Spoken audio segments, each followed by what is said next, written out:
No matter how hard I work, I still can't save enough for a mortgage. The bills keep piling up. I just don't know how to get out of debt. I want to stay fit and eat healthy, but honestly, where do I even start? How do I know if he is the right person? I'm scared. I don't want to make a mistake. These are real questions. Questions we all face at one point or another. And in celebration of the 16th anniversary of City of David, Stevenage, we present our Syndicate sessions from City Studios, where your questions will find real answers.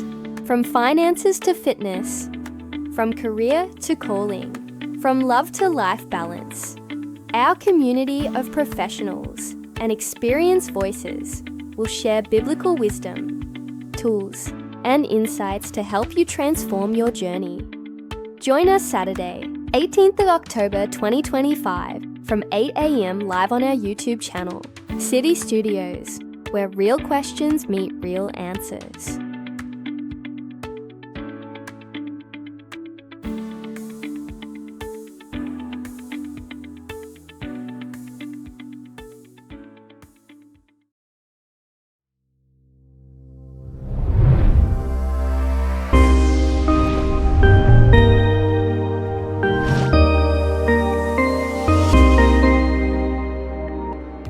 Welcome viewers at home.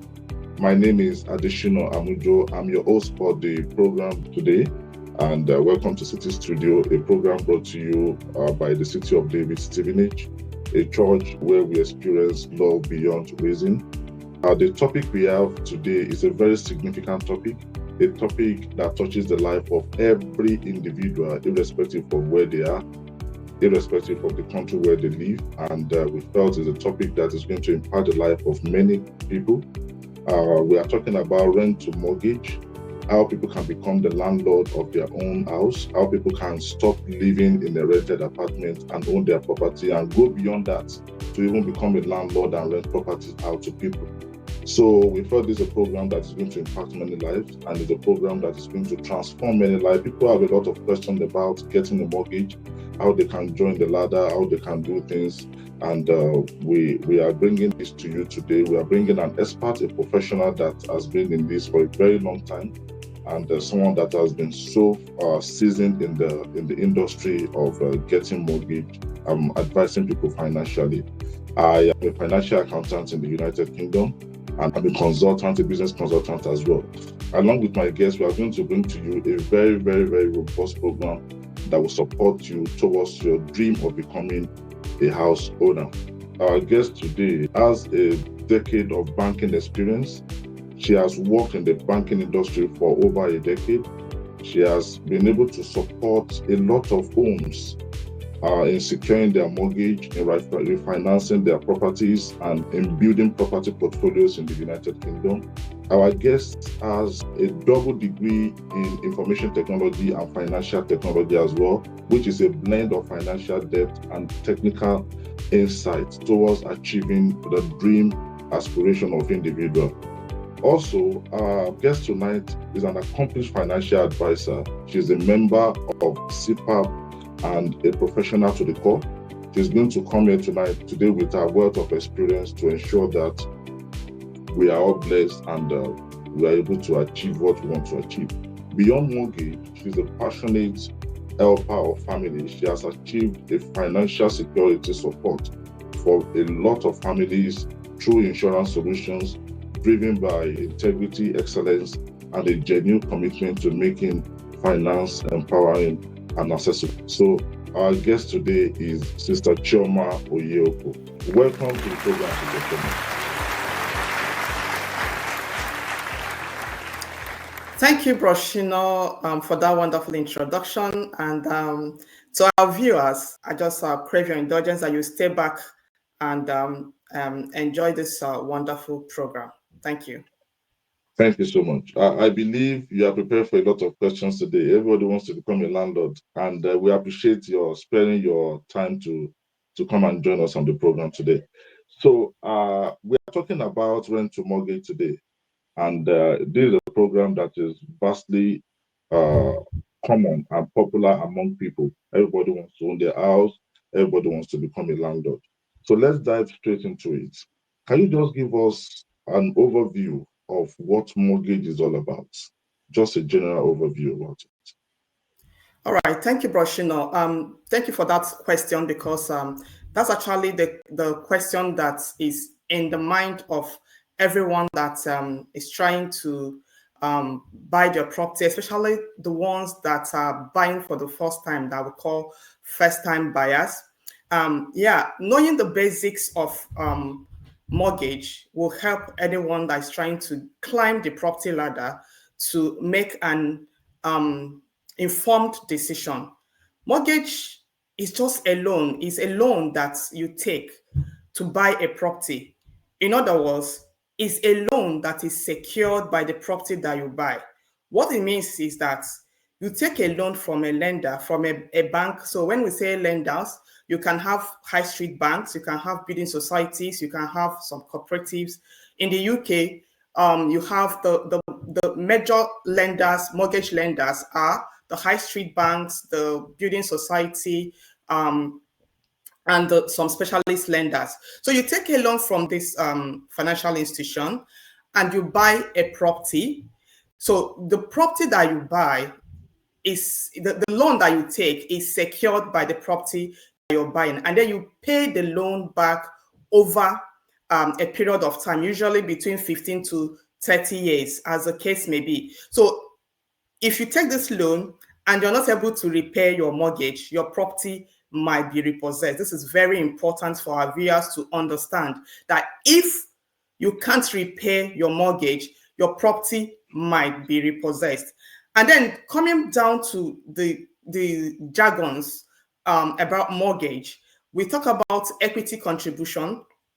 So when you're thinking about mortgage, you should know that there is something called equity contribution. So this is the amount that you contribute towards the loan that you're going to take from the lender. Say, for instance, you want to buy a property of 300,000.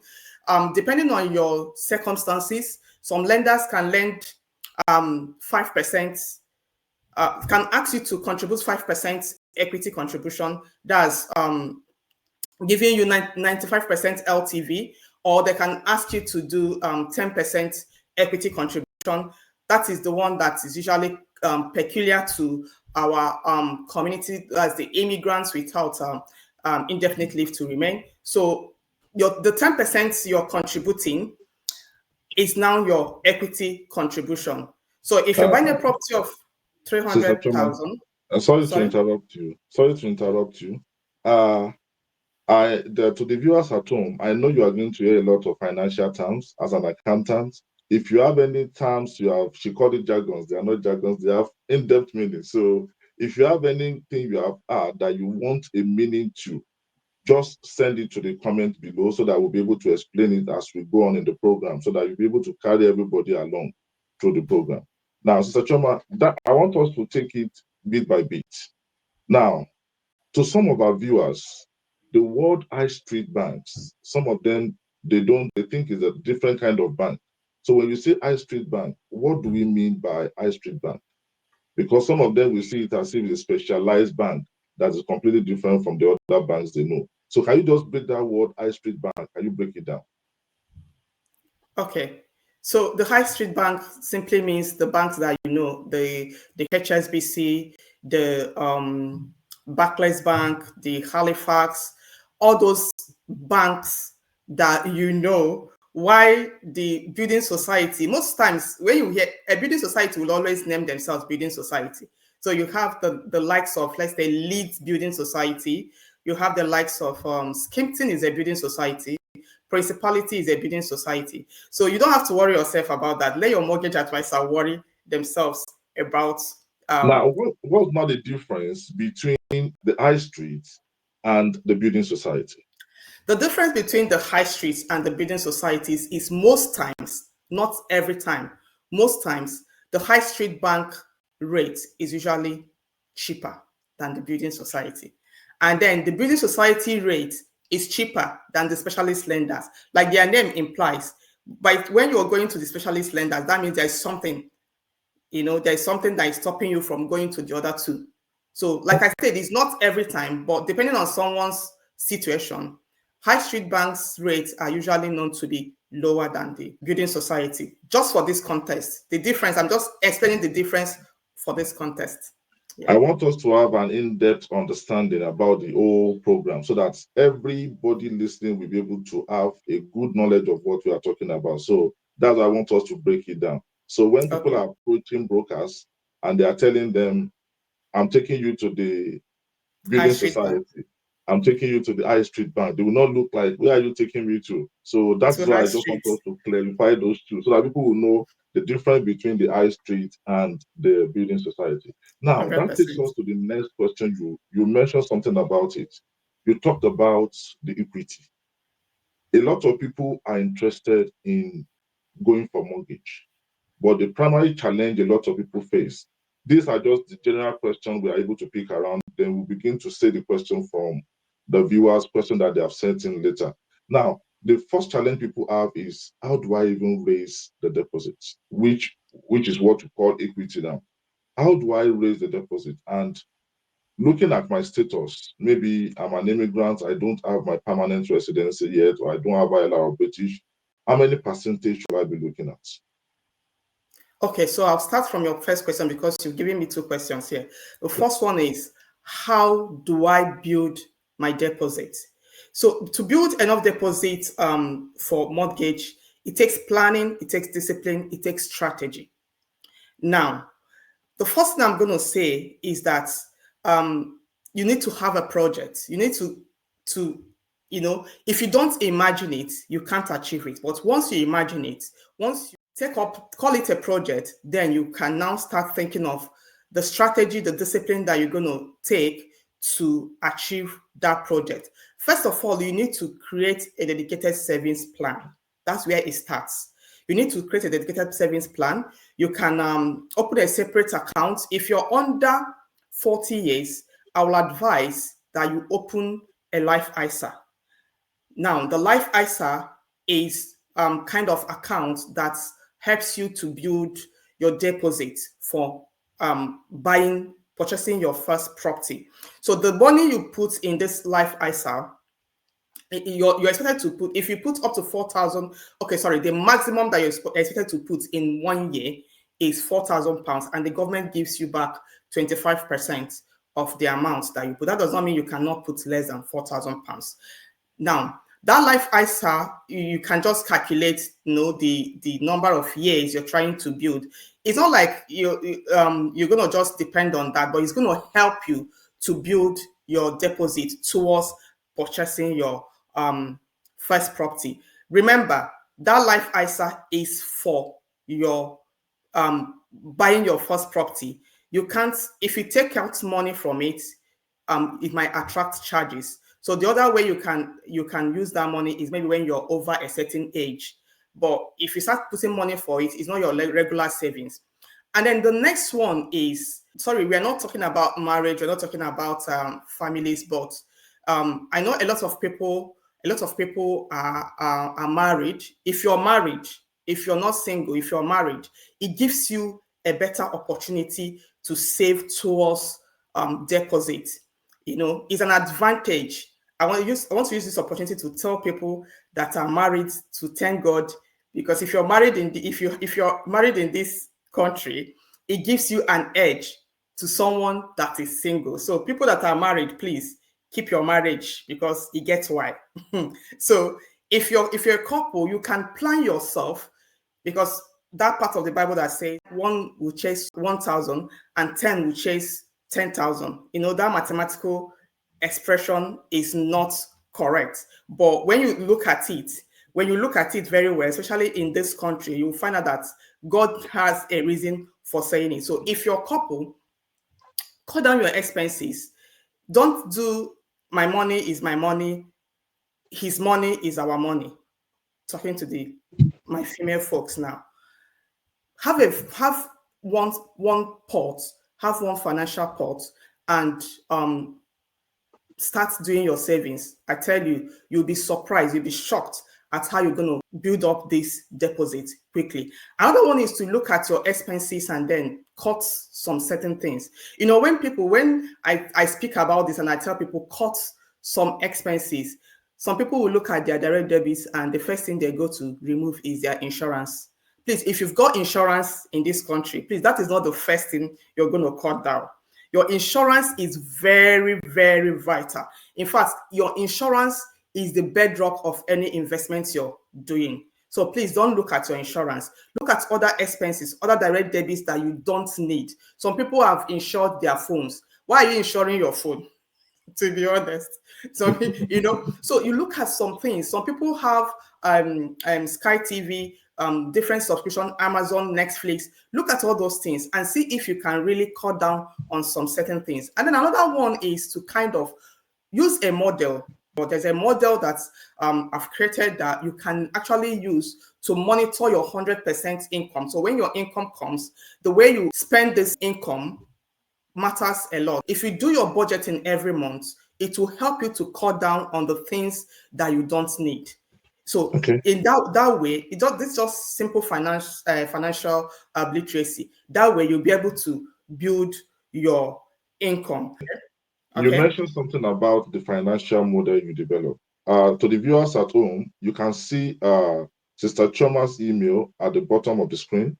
So when you just contact her through that email, request for the model, the financial model that she has built up, then you can use it to guide yourself towards saving for mortgage. Now, because of our time, you mentioned something about marriage, and just to quickly ask that before we go to the deposit. People do ask this question. When I was single, I bought a property. Now I'm married to my husband, or I've gotten married to my wife. Then we both want to buy a property. Can we call that can we still call me as a first-time buyer, even though I bought one before I got married to my husband, or I bought one before I got married to my wife? You already have a property, so you're not a first-time buyer. Because people ask that question generally. Your spouse is a first-time buyer because obviously you bought the property before you got married. So the spouse that didn't have property before you got married is a first-time buyer. But you're not a first-time buyer. Now, there's something that people mix up. So when they are married, they're already married, they're a couple, and they want to buy. And they say, no, you know what? I want to buy a loan so that my spouse can be a first-time buyer when we are buying a second property. It doesn't work that way.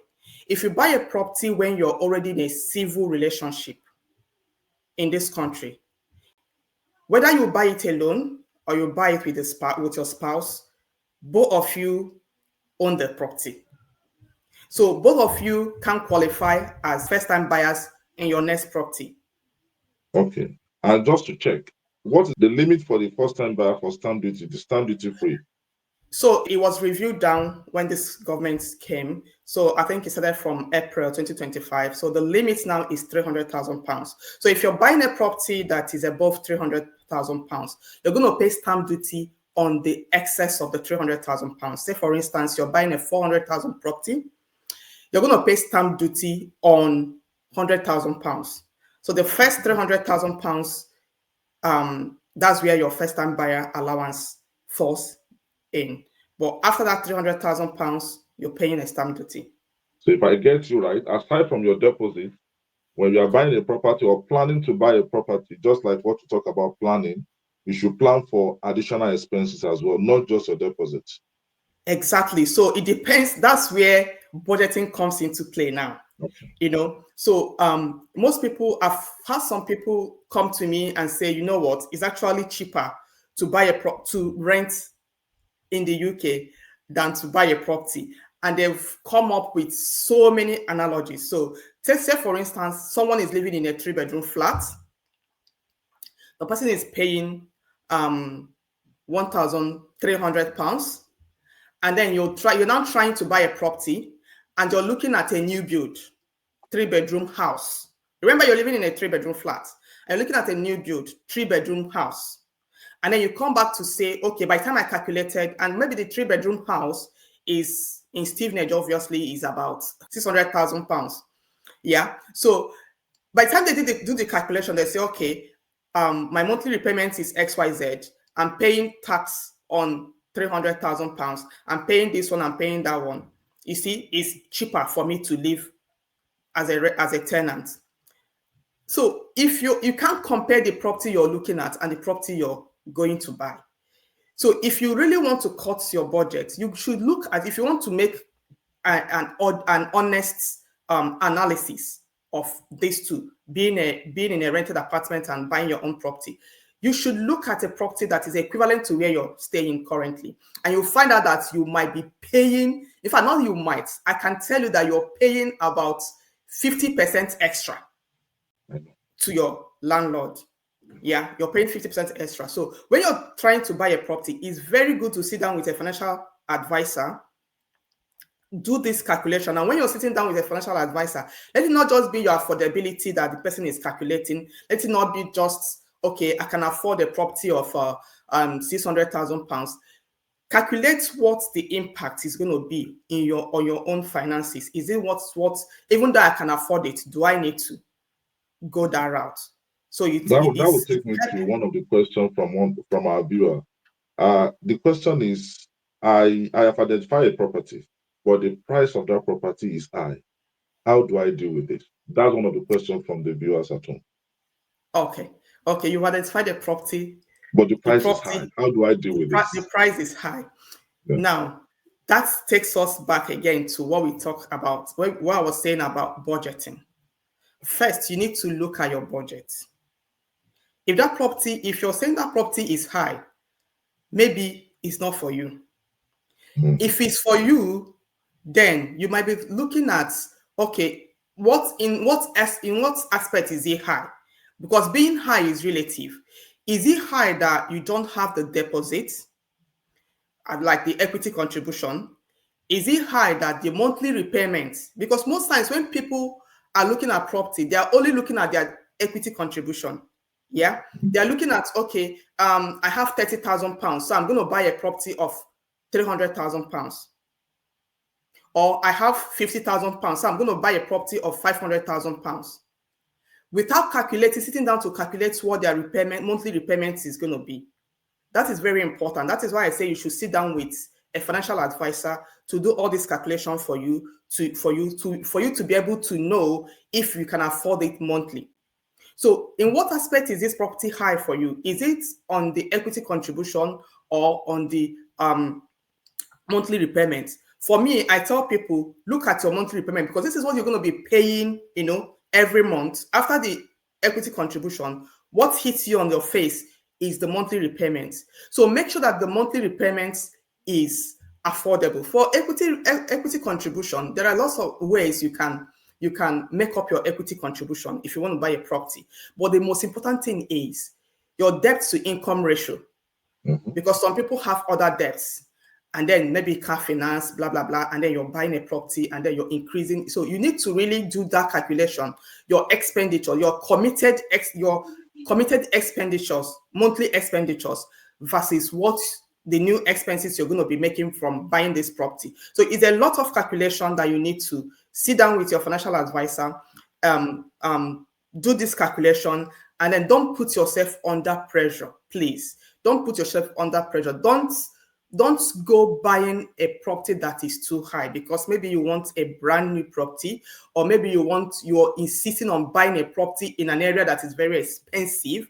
You can look at areas that are relatively not expensive, but when you're looking at those areas, there are other things to consider. There are other things they're going to put into consideration, like your children's school, the proximity to your job, crime rates and all. So I'm not saying that you should go looking for a cheap area and then you're not looking at other factors. So do your analysis, sit down with a financial advisor. First of all, have it in mind that whichever area you're going to, don't just look at don't only look at the financial aspects. There are a lot of things to look at, like I've said earlier. Everything is online. Check the area you're going to, especially if you've got kids, and then go for property that you can afford. Okay, thank you so much, Mr. Chioma. With my own experience, I believe the message we are trying to send across to the viewers at home is be able to distinguish between your need and your wants. If Definitely. the property is expensive, you are looking at a 3-bedroom property that will take care of the family. You don't need to go for a 5-bedroom property, because the point is what you are earning every month, just like what our sister Choma said, what you are earning every month should be a driving factor to determine what commitment you are going to place on that earnings, except you are ready to take a second job. So if Yeah. you're not ready to take a second job, or there's no way of increasing the household income of the entire family, don't earn 2,000 and get yourself committed into a 1,700 mortgage. It is going Exactly. to put a financial burden on the family, and it's going to be a distress. At the end of the day, there might be inability to pay the mortgage, which will even make the lender take over the property that you have at the first instance. So please, if the house is expensive, you can also get something as cheaper as you can afford somewhere else, which will be safe. We know properties are cheaper up north. A lot of people have relocated from London to Birmingham to Manchester just because they felt they can get a cheaper property for the same size over there. So what we are saying tonight is cut your coat according to the size of the clothes you have, not according to your size. So if you have a 1 yard cloth, cut your coat according to that size. Thank you so much, Sister Choma. Another question that is being asked by one of our viewers at home. The question is, I have a very poor and limited credit history. How can I build it? Okay. So your credit score and your credit history is very important in this country. Even apart from buying a property, you want to guide your credit history um, jealously. So there are different ways you can build your credit history. Yeah. So did you say you already have a poor? Poor, poor and limited credit history.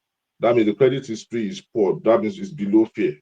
So it's not something that is fair. Okay. So when you want to buy a property, most times we don't really look at, the lenders don't really look at, the face that we look at. They say your credit history is poor, is good, is excellent, and all. Yeah, they do look at it, but the worst one is if you've got an adverse credit effect. So if you just have a poor credit history and you're planning to buy a property, not that you've missed a payment, not that you have adverse credit effects, all you can just do is, probably because you've not got many direct debits in your account, so you can just, if you're paying rent, you're paying for your energy, set direct debits on your account and make sure that you maintain the direct debit. You don't miss payments. Your broadband, set it, don't just pay monthly, set them as direct debit.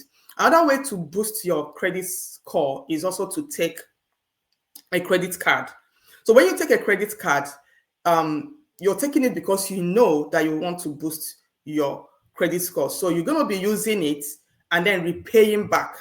Most times when you don't use over 25% of your card limit, it gives you a good credit score. So you make it a revolving credit. You're doing shopping for the month, use that credit card that you've got, and then at the end of the month, maybe when you get your salary, put back the money. So it helps to show lenders, because what is actually credit score is just a way of showing lenders how you have managed money in the past. So when they see that you've been faithful to repaying what you've owed in the past, then that way your credit score will keep growing to from poor to good and then to excellent. And another way is to try and be on the electoral roll in your area. If you're not on electoral roll, please try and be on electoral roll. It helps to build your credit score. Again, do not keep opening different accounts. Open accounts here, open account there. You take this credit, you take that credit, you take that credit within a short period of time. When we say take a credit card, we don't mean take this, take that, take that. Some people will take and take and take, and the more you open accounts within a short period, it affects your credit score. But if you take up one, it helps to build your credit score. Another one is okay. Yeah. Mr. Chama, thank you so much. Because of our time, I want us to cover as many questions as possible. Now, there is this statement of people used to hear it, but I just want our viewers to have an understanding of every bit of what we are talking about. People do hear CCJ, CCJ, CCJ.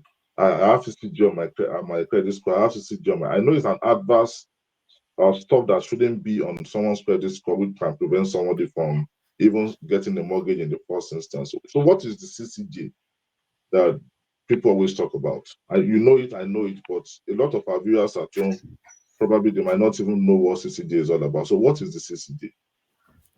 Okay, so the CCJ is maybe when you've got a court case, when you've done something and you've been dragged to, you know, it's been settled on the court. It actually affects your credit score. So when you've got CCJ on your credit score, most times it stays there for 6 years. Unfortunately, sometimes it stays there for 6 years, so you want to avoid it. But that doesn't mean you can't get a mortgage. It doesn't mean you Okay. can't get a mortgage. So some lenders will still lend to you, but it's going to come at a very high rate. There are some lenders that will be willing to lend to you, even though you've got CCJ, especially when they've checked what caused the CCJ and maybe it's not something very drastic. It's not something it's not criminal related. Okay. Yeah. So some lenders can look at it, but the bad thing is that it stays with you. When you have CCJ on your credit score, it stays with you for a very long time. So CCJ is different from maybe you've missed a payment. When you miss a payment and it's reported on your credit score, if it's reported by TransUnion and it enters your credit score, your credit file, it also affects you. It makes some lenders will not lend to you. There are some lenders that wouldn't take it, but there are some lenders that will look at, is it up to 3 months? Is it up to 6? Is it up to 2 years? So they look at it that way, and then based on their risk appetite, they can still lend to you. But some lenders will be an automatic no. So you want to, like I said earlier, you want to watch your credit file. You want to be sure that if you've got direct debit, please make sure that you maintain it. If you're a driver in this country, make sure you don't get CCJ, because that is one of the things that makes people get CCJ on, and then it starts affecting their credit file. Thank you I so don't know much, if that Mr. answers Chama. your question. Yeah, you've answered it perfectly well. Just to add to what you said, at least for the benefit of our viewers at home, sometimes you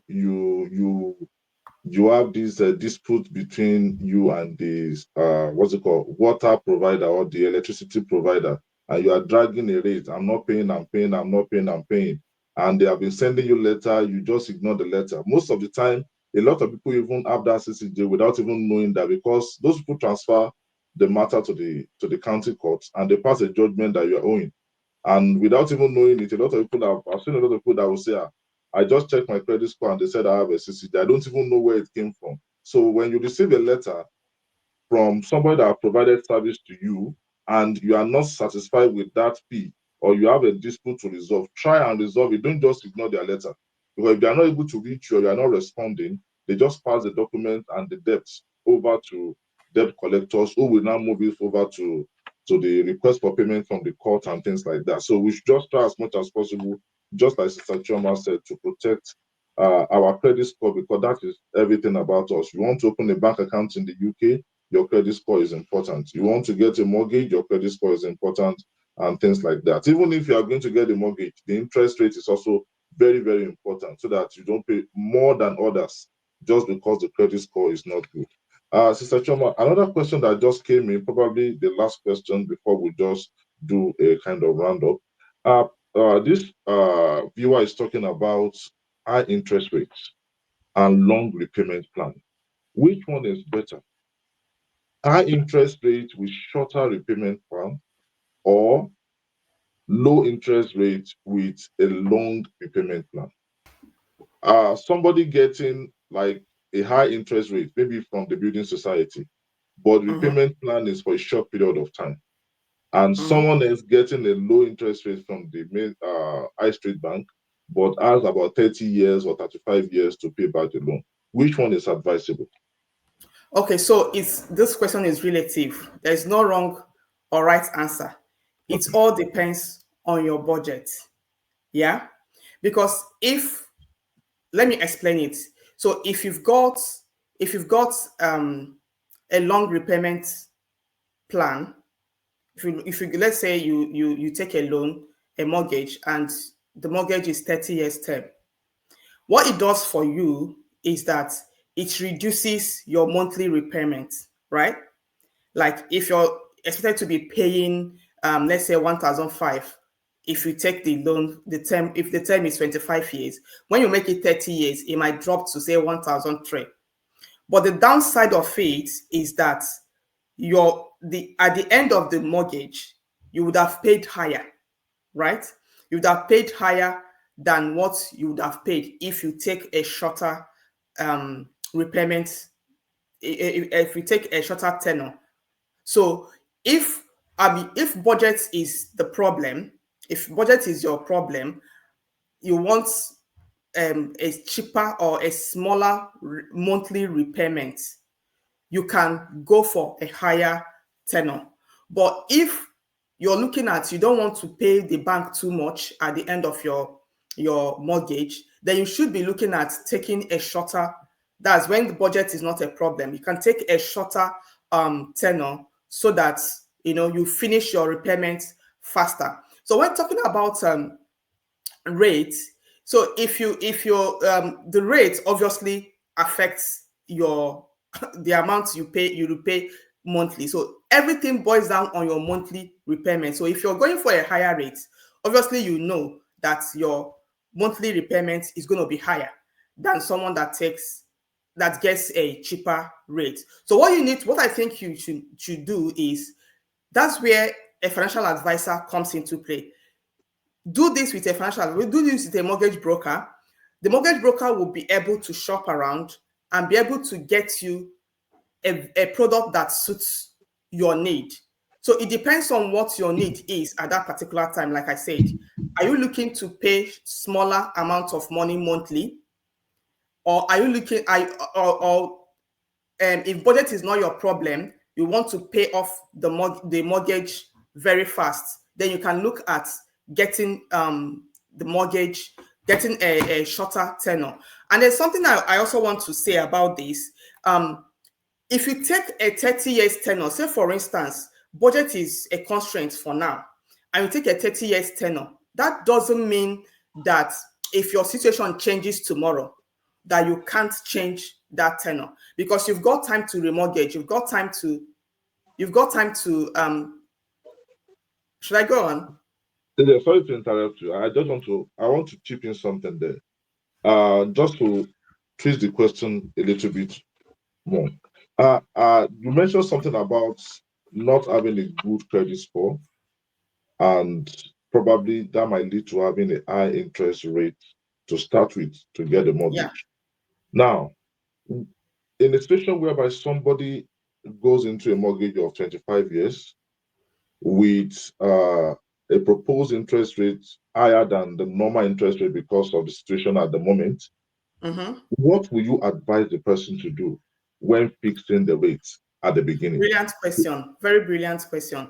Remember, when you talked about CCJ, the county court judgment, we said it's going to stay on your credit file for 6 years. So now, if you've got CCJ, or maybe you've missed a payment, maybe the CCJ is even the highest, because that means your default has been reported and CCJ county court has settled it.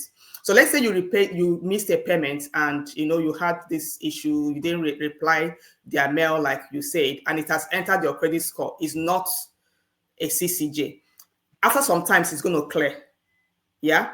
So what you want to do when you're getting a mortgage is, if you've got a lender, if you're lucky to see a lender that is ready to lend to you, obviously it's going to be on a high rate, because that's a risk they are taking. So to balance their risk, it's going to affect your interest rate. So if you got a lender that is willing to lend to you at a very high interest rate, you want to reduce your fixed rate tenor. You want to reduce, no, I've said, did I say fixed rate? You want to reduce your fixed term. when you're taking mortgage, there are different products. You can go for fixed rates, you can go for variable rates, you can go for capped rates. So what is fixed rate? Fixed rate is when you say, okay, I'm going to be on this. If the lender gives you, say, 4.6 high rate, and they are saying, we are giving you this for 5 years. So it's a fixed rate of 5 years. So you're going to be on that 4.6 rate for 5 years. If you try to come out of that fixed rate, you're going to pay what we call early repayment charge. Now, if you've got this high rate, you want to go for a lower fixed term, let's say 2 years, especially when you know that the default you have in your credit file is going to go off within that 2 years. Just take a lower tenor, so that a lower term, fixed rate term, so that when you're about to remortgage, you can now, look for a better deal. It helps you to reduce that rate. So instead of being on a high rate for a very long time. So that's why I tell people that you have a bad credit score does not mean you cannot get mortgage. You can just risk it, go for a higher rate by a lender that is willing to lend to you, but go for a lower fixed rate, a fixed term, so that once you come off that fixed term, then you remortgage and get a better deal, because by then your credit file would have been okay. I don't know if that answers your question. Perfectly. It answers the question perfectly. Now, the last question we are going to look at is so that we won't ignore any of our viewers at all with the question they have sent in. So the last question is tax planning on property. Especially when it comes to, because we're not just looking at first-time buyer here, we are looking at people that wants to become a landlord, buy property, build a portfolio, just like your profile have said, you have helped a lot of people to build their portfolio. So how do I plan my tax? I want to buy as many properties as possible and rent it out, either commercial or residential. Should I go for it in my personal name, or should I go for it in a limited company name? Just generally, what is your advice around getting portfolio of properties and renting them out? Okay then. Let me say this. I am not a tax expert. My license is on mortgage and protection. But with a small, I'm just gonna this is not an advice now, because I'm not licensed to speak on tax. I'll advise, if that is a kind of a worry for anybody, speak to a professional tax officer. But then, just a general overview, if you're looking at building a property portfolio, it is advisable you build it on a company name, not your name. Now, why do you want to do that? If you do it on your name, anytime you're going to sell that property, you're going to pay capital gain tax. There are other tax that are going to follow. But if you do it with a company name, there are some tax allowances that you're going to get, because it's obviously for business. And when you're opening this company, another mistake that some people make is they just hear, oh, do it with a company name, and then they just go open a company. There is a special code when you're opening the company name that you need to use to be able to enjoy these allowances. You don't just open any company, or maybe you have a company already, you use it. It's okay, but then if you really want to build a property portfolio, this is what you really want to do, you need to do it very well. So you need to open a company account with a special code for property portfolios. Now, another thing that people talk about when it comes to tax is, okay, you put it on trust. Yes, you can it's advisable you put your assets on trust, but that does not stop you from tax. It just has a way of, it has its own tax calculation when it's put on trust. So it's okay to put your assets on trust, your properties on trust, to help you maximize tax. Thank you so much, Sister Choma. So I think you've thrown the question back to me as a financial expert now. So just like what she said, it is better you do it under a limited company, and they call the company SPV. That's a special purpose vehicle. And there are 4 different codes that is specific for properties: buying and selling of property, renting of property, leasing of property, and management of property. So those codes are going to be used You can't just set up the company and put healthcare management there, and you keep on buying property on that company name. Even the lenders, when they want to put the charge on the company, they will let you know the code on this company is wrong. We can't put such a charge on the company, except if you are buying the property under healthcare company to be used for the company, not to build a portfolio of buying and selling or buying and renting out. So thank you so much, Mr. Choma, and we appreciate your time. I wish we could continue on and on. We have some other couple of questions here, so but we can't cover everything. So hopefully one of these days we'll drag you back again so that we can talk about the inheritance, how to buy property for inheritance and things like that, and transferring the property to the children in the future. I actually thought we are going to, because you asked about tax, because that is one of the questions that's one of the reasons our community are not buying. They will tell you, if you want, by the time you want to transfer the property, you're going to pay a huge amount of tax, blah blah blah. I just want to tell our viewers that that is not true, except you've got so many properties for your residential property. If it's your residential property, let's say you have your residential property. That's why we also talk about buying as couple. Please, I still go back to couple and marriage and all, because a lot of people are married, but they don't know that the marriage they have in this country is a blessing in different ways. You are married, you go to this country, and then you want to quickly get out of the marriage because you feel you have freedom. Please, you need to think twice. Stay in that marriage. There are a lot of lots of benefits. So if you're a couple and you've got a residential property, that's your first property, that's your main residence. Now, it has a lot of tax benefits, because if one couple passes on, the other one becomes the sole owner of that property. And then let's say they don't even pass. There's no debt here. You want to transfer the inheritance to your children. You have, because one person has up to 500,000 cash allowance. So if you're a couple, so you have it's 1 million. So you can do a lot as couples. So please, I don't want to go deep, but if you're a couple in this country, please stay together. Don't come here and start fighting yourselves because you feel that the man is feeling that he has freedom, the woman is feeling they have freedom. I know we're going to talk about that one day, but it's very important you stay together, because you will achieve a lot as couple in this country. That's fine. And then, sorry, there's something I didn't talk about. Please, remember I told you mortgage and protection. I love to talk about mortgage because that's what puts smile to people's face. But please, let's not neglect protection. Let's not neglect insurance. Insurance is the bedrock of every investment. Even before you invest, even if you're not investing anything, please, it's very, very important that you set up your insurance. I went for a burial.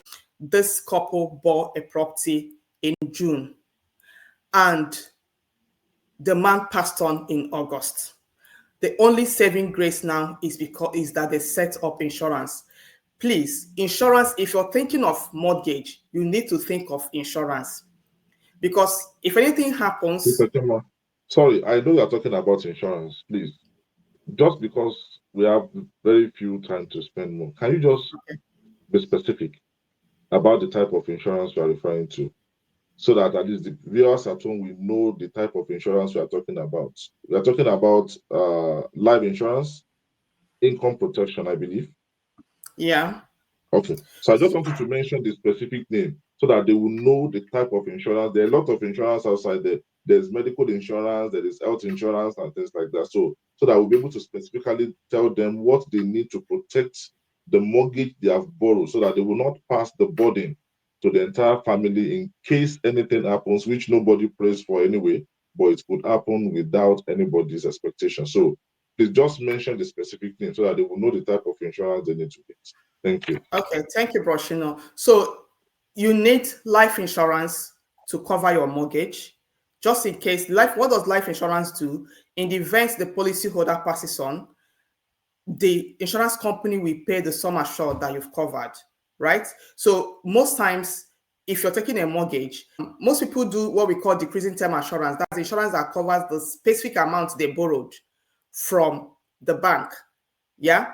But we also have what we call level term assurance that it doesn't decrease. You set up a particular sum assured. If anything happens to you, that amount at the time it happens to you before the end time of the policy, that amount that say you cover 300,000, that amount will be paid to your dependents, and then you can use it to settle your mortgage. You also need what we call income protection, because it's not every time that people die. You could be incapacitated, that you can't go to work. Then your bills are not looking at you that, okay, you're not able to go to work. There's no income coming, so I'm not going to, the bills will just stop. No, your bills are not going to stop. So you need income protection. Just in case you become incapacitated, the income protection will start paying you monthly, to be able to settle your bills, including your mortgage. Another one is critical illness. Critical illness cover is also very important, just in case you're diagnosed of a certain illness. When it comes to this kind of thing, it's person specific, but the most important ones are life insurance, critical illness, income protection. You can do that, but an advisor can work with you on your budget. It's also very important that you go for building and content insurance. That one is very important. Building and content insurance, just in case of natural disaster or accidental damage in your home, and all, the insurance will come to your aid and then settle whatever it is. That's what building and content insurance will do for you. So there are a lot of them, but because of time, I'm going to stop here. And thank you so much, Sister Choma. Thank you so much for coming. We really, really appreciate your time. And if you see a further question, Sister Choma's email is down there. My email is down there as well. Send your questions in. Then we'll still respond back to you directly through your email, just to make sure that we cover everybody and we cover every topic that needs to be covered. We know we can't cover everything within the next 1 hour. So we'll find time again to bring Sister Choma back to the studio to shed more light about property and every other thing. Your closing remarks, Sister Choma, so that we can release you. Okay, thank you so much, viewers. Thank you for staying up to this time. As a closing remark, please, when you're thinking about your property, buying a new property, don't depend on your knowledge. I know most of our viewers are very intelligent. You have a very good intellectual property, so don't depend on your intellect alone. Seek advice of a professional, because there are a lot that we cannot cover here. Things like freehold, leasehold. I spoke to a lady one time that was happy that she was buying a property very cheap. She was buying this property very cheap, and unfortunately, her mortgage broker apparently was working for the agent that was selling the property, did not advise her on what this leasehold means, and obviously she didn't ask. But that's because she didn't know. If she knew, she would have asked. But she saw this property very cheap, not knowing that the lease remaining on that property is very little. The lease remaining on that property is very little. That's why they reduce the property. You don't want to carry load that you don't know how to carry it. So you need an expert to discuss these things with you, tell you the importance. If you're buying a leasehold property, what kind of leasehold property are you gonna be looking at? How many years remaining? There are lots. Don't depend on your intellectual property, or don't depend on whatever you hear on social media, TikTok, and all. You think you've known it all. Seek an advice from a qualified mortgage broker or a financial advisor in the UK to help you out, because mortgage is a very huge investment you're trying to make, and you don't want to make mistake. And don't rush into it. Take as much advice as possible, and so that you don't make mistake. Thank you. Thank you so much, Sister Choma. From my side, I would say plan before you go ahead. It's very, very important. A lot of people buy properties that does not appreciate. It's just going to be there. It's going to be cheap. They will offer it to you cheap, like half of what you will get somewhere else. But you have the property for years and it won't appreciate beyond what you have, because another thing you are looking out for in property is You buy it this year at 200,000. In the next 5 years, he wants to go to 250 or 300. But some properties, because of the structure, because of what they use in constructing the property, maybe like most of them, they are woods. So they don't appreciate in value like the ones that are built with bricks. So please Exactly. take professional advice. Don't just say because it's cheap. Not everything that is cheap is good. And not everything that is expensive is good anyway. So that is why when you seek professional advice, even the valuation they place on it, the banks most of the time go for valuation before they borrow it because they know the property might be overvalued. Priced. So they will Yeah. let you know that this price we are paying for this is too much. So seek professional advice. The 1,000, 2,000 you pay professional experts to help you properly diagnose what you are taking and the decision you are about to make cannot be quantified with what you are going to lose if you make an investment that goes bad in the short term. So please, just like I said, our email is there, my email is there. Send in your questions, and but don't, she's a professional, so it comes without a fee. So when you send out questions and or go to our office, don't expect her to do it free of charge. It comes at a cost. So thank you so much, Sister Choma, for your time.